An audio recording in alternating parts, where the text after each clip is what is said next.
Buenos días. Es un honor y siempre un placer estar en este tipo de reuniones. Le agradezco mucho a PCBA y a INTA que nos da esta oportunidad. Además de, por supuesto, el gran honor de estar en esta explotación que realmente nos ha permitido, un poco como se mencionó hoy, nos ha dado la mano de acompañarnos en algunos desarrollos en INTA que fueron un desafío para nosotros. Pero estamos acá para hablar de algunas cuestiones que le pusimos este título: ¿cómo hacemos para producir más en una Argentina que intenta producir un poco más de carne? Productores con muchas expectativas, señales de un mercado externo que aparece demandante, que aparece interesado, y un mercado interno que decimos está bastante abastecido, está maduro. Entonces, cuando hablamos de producir más, es decir, bueno, ¿para quién realmente tenemos que imaginar esa producción? Por eso en este título que nos propusimos, decir, bueno, ¿qué hacemos? Miramos para atrás, tratamos de seguir produciendo con el modelo que nos permitió subsistir hasta ahora, un modelo más bien adaptativo y casi oportunista, ¿no es cierto?, de producir en función de los recursos y de un mercado interno, eje prácticamente de toda la demanda, sin mayores observaciones a cuál era el formato del producto que se negocia globalmente en el mundo, o si tenemos que ir hacia ese segundo destino, ese eje más global. Y no es una cosa fácil de resolver.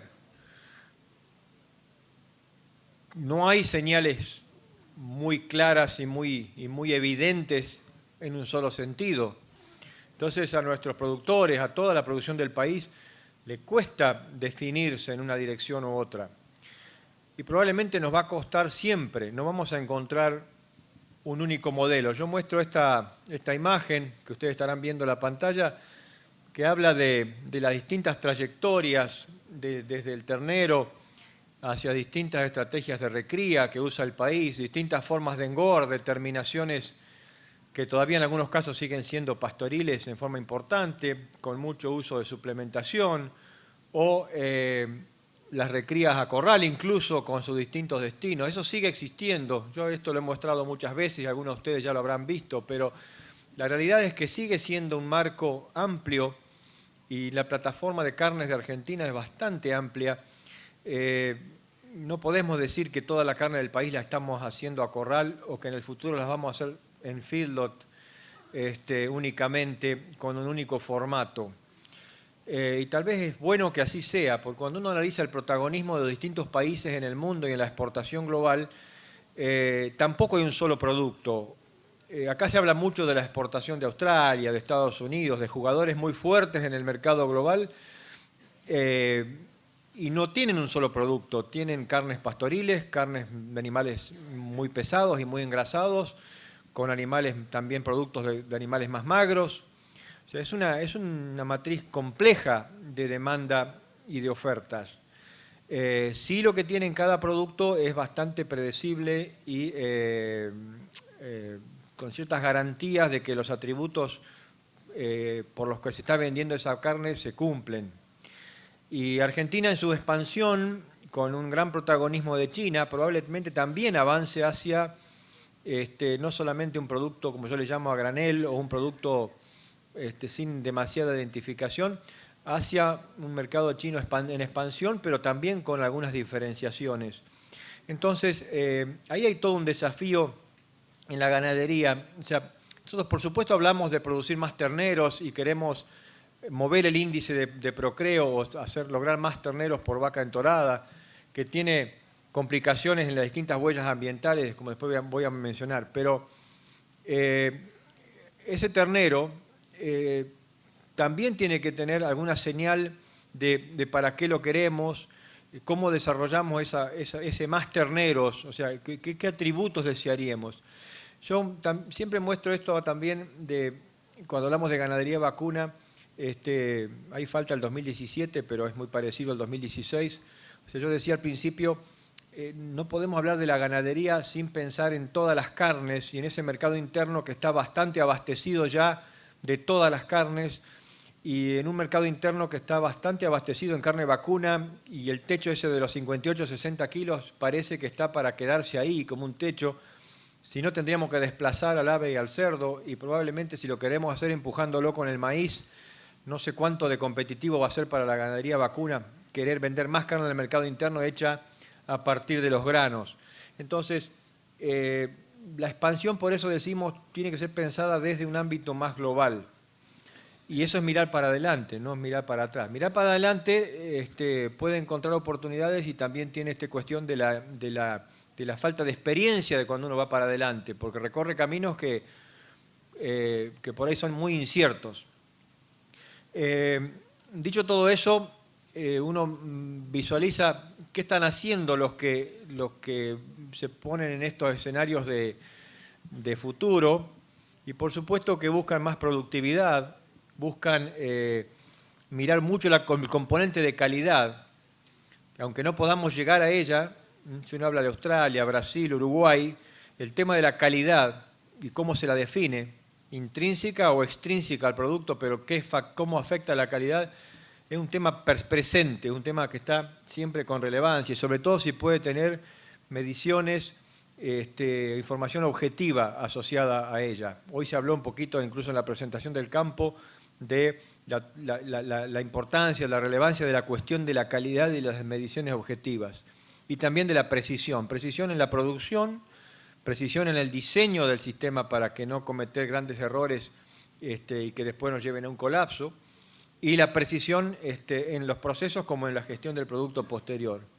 Y un componente que pasa a ser siempre, tiene cada vez más presencia en esa discusión global, es la sustentabilidad, sobre todo, no solo económica, que es lo que le debe dar la vida al negocio, si no los productores no van a hacer esto, pero la sustentabilidad ambiental. Entonces, el tema del maíz como eje, que si uno lo mirara para atrás diría, bueno, lo que nos permitió adaptarnos fue hacer novillitos livianos de 300 y pico kilos, o alguna vaquilloncita que la faenamos ahí cuando pasamos nos garantizamos el peso mínimo de faena, y casi que de la cría salimos y engordamos en un corral. Pareciera como que esto, la competitividad de eso, incluso en el mercado interno, es complicada. O sea, el maíz tiene su valor, sus competidores desde las otras razas, perdón, de las otras especies, como también los otros productos del maíz. Entonces, querer hacer más carne a corral, simplemente por decir, bueno, yo pongo más animales en un corral, o hago, con alguna magia, hago un maíz más barato, es bastante difícil. Entonces, probablemente el corral nos ayude mucho a terminar el animal, a armar el sistema que realmente genere ese producto vendible para ese mercado que quiere un animal con un cierto grado de terminación, engrasamiento, etc.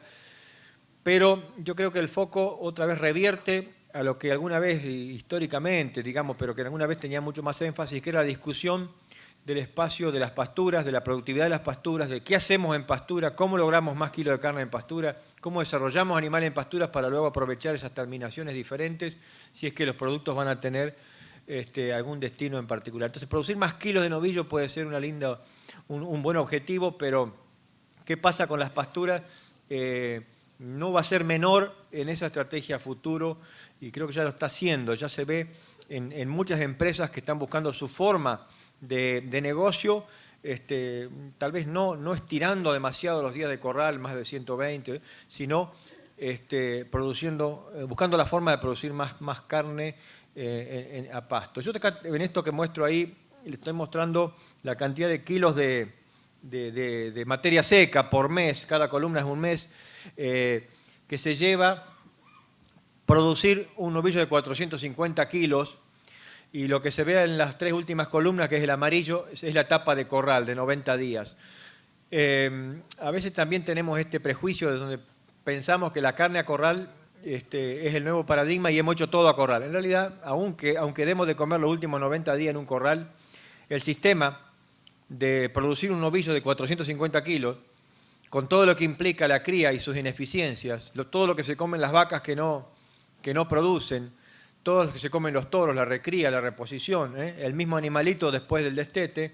Fíjense lo importante que es entonces, en el caso de un novillo de 450 kilos, el componente de pastura en un país que desteta el 60%, tiene una tasa de destete del 60%, e incluso si bajáramos y mejoráramos el destete a un 85%, igual el componente de pastura sigue siendo muy relevante. Entonces, cuando hablamos de huellas ambientales y de la cuestión, esta discusión si el feedlot sí, si el feedlot no, si los corrales, eso es la frutilla de la torta, pero lo importante en las huellas y en los balances y en las implicancias ambientales están instalados en cuánto deficientes somos y cómo logramos manejar esta cuestión de las producciones a pasto, de la fase de la cría a pasto, y a veces se habla de barreras nuevas y eventuales barreras pararancelarias del futuro.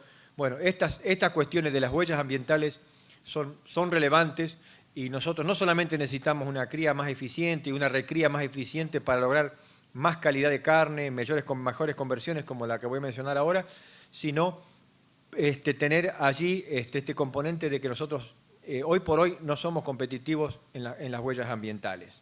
Tenemos demasiada emisión porque nuestra ineficiencia de la cría es muy relevante.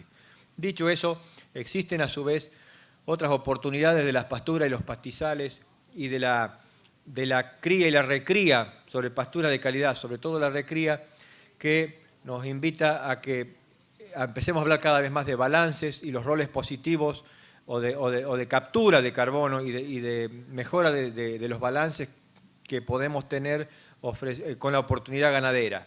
Las pasturas nos pueden ayudar entonces a mitigar situaciones ambientales complejas como pueden ser las inundaciones o los grandes incendios. Entonces, yo empiezo con esto porque digo, el futuro se trata de vender un producto, pero que tiene no solamente las cuestiones propias, las intrínsecas del producto y hacerlo atractivo desde ese punto de vista, sino que también arrastra externalidades que pueden ser negativas o que pueden ser positivas. Y depende de cómo las sepamos construir, vender y medir, o medir y vender.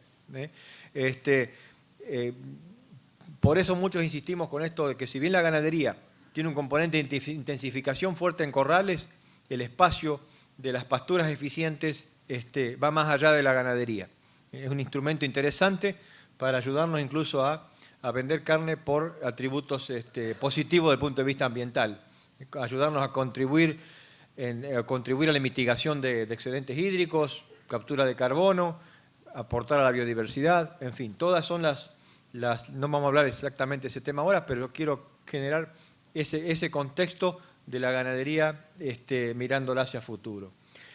Hay algunos mitos, yo los llamo mitos, pero algunas cuestiones de este tema de producir más kilos de novillo con los animales nacidos, o sea, que a veces están muy absorbidos, muy metidos en nuestra percepción urbana o como consumidor, y en algunos productores son el gran temor, ¿no es cierto? Si, bueno, yo tengo animales en los corrales más tiempo, no solamente por ahí el mercado me castiga hoy un poco el precio porque no encuentra un precio más competitivo, sino que además tengo conversiones bajas y encima el mercado me dice que es carne de peor calidad. Esto es bastante mítico, es bastante de la cosa argentina y creo que allí hay que trabajar en ayudarnos entre todos a ver atrás de todo eso qué elementos puede haber de verdad y cuánto es un imaginario, ¿no? Hay una cuestión que uno imagina en los modelos de producción y que sí se va viendo, que en la medida en que los sistemas logran aumentar el crecimiento, el desarrollo del ternero, no solamente al pie de la madre, que sería un anhelo además de que una vaca produzca un ternero por año y además sea de buen peso al destete, empujar hacia arriba durante la recría, hacia terneros de mejor desarrollo, no necesariamente gordos, pero mejor desarrollo, que se arriman se ponen por encima de los 500 gramos por día, que se arriman a los 600, 700 gramos, son terneros que luego son mucho más fáciles de terminar, son mucho más plásticos a la terminación, es la línea verde que se ve ahí, una trayectoria más lineal en el desarrollo, en cuanto a crecimiento medido como aumento de peso, nos habla de animales que son mucho más plásticos a terminar, pueden salir antes y más magros, pero igual terminados en un sistema de oferta de mercado interno, pero igual también continuar el proceso de crecimiento. Son animales muy jóvenes que están siempre creciendo, o sea que seguir creciendo hacia un mayor peso de faena con buena terminación. Entonces, si nosotros pudiéramos tal vez imaginar en las empresas modelos un poco más lineales de desarrollo y no tan a veces de restricciones o de crecimientos muy limitados al principio, como en la columna roja ahí donde dice que aumentan a menos de 400 gramos por día, y después requieren un empujón de 1,4 kg o más para terminar a llegar a un cierto peso de faena.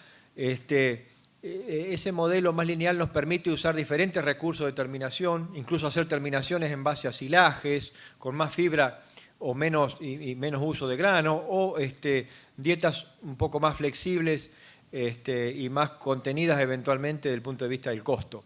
Digamos, la eficiencia global es más manejable si uno evita periodos muy largos de restricción o de recría a muy bajas aumentos de peso. Yo voy a mostrar algunos datos de unos ensayos que hicimos recientemente, que todavía estamos terminando, y para un poco hablar de la plasticidad de animales bien recriados. Yo no sé si se ve bien de atrás, pero acá pueden ver un montón de datos. Ven pesos arriba de faena, ahí dice 373,90, 485. Al final, sobre la derecha, el último número es 608. Esos son kilos de faena, o peso a la faena, 497, dice ahí en la última columna de color más verde. Y en el eje de abscisas abajo habla de 60 días, 90 días, 120 días, 150 días. ¿Qué hicimos allí? Metimos animales de 300 kilos, o sea, 315, abajo se ve el número en la última línea, o de 415, metimos en los corrales estos animalitos y los tuvimos 60 días, 90 días, 120 días, hasta 150 días en los corrales. Fíjense que los que tenían 310 kilos y estuvieron 150 días llegaron a 497, casi a 500 kilos. Los que entraron con 400 kilos llegaron a 600 kilos. ¿Se entiende eso hasta ahora? Entonces tenemos allí, parece que tengo 5 minutos nomás, vamos a ir rápido acá. Fíjense los aumentos de peso ahí. Uno a veces piensa que los animales que están cerca de los 480 o 500 kilos son animales que tienden a bajar su tasa de ganancia de aumento de peso por ya un excesivo engrasamiento, porque por la composición de la ganancia ha cambiado totalmente. En este ejercicio lo que realmente cambió ahí, o empieza a cambiar, es cuando los animales ya están muy por sobre los 500 o en los 500 kilos. Pero realmente los aumentos de peso en animales que tienen buen desarrollo pueden llegar a ser muy buenos, aún a pesos muy altos. Si miramos el crecimiento de estos bichos en conversión a carcasa, no solamente aumento de peso, pasa lo mismo. O sea, veremos que las carcasas, aún hasta los 120 días de animales que están superando los 500 kilos, tienen aumentos de peso muy altos.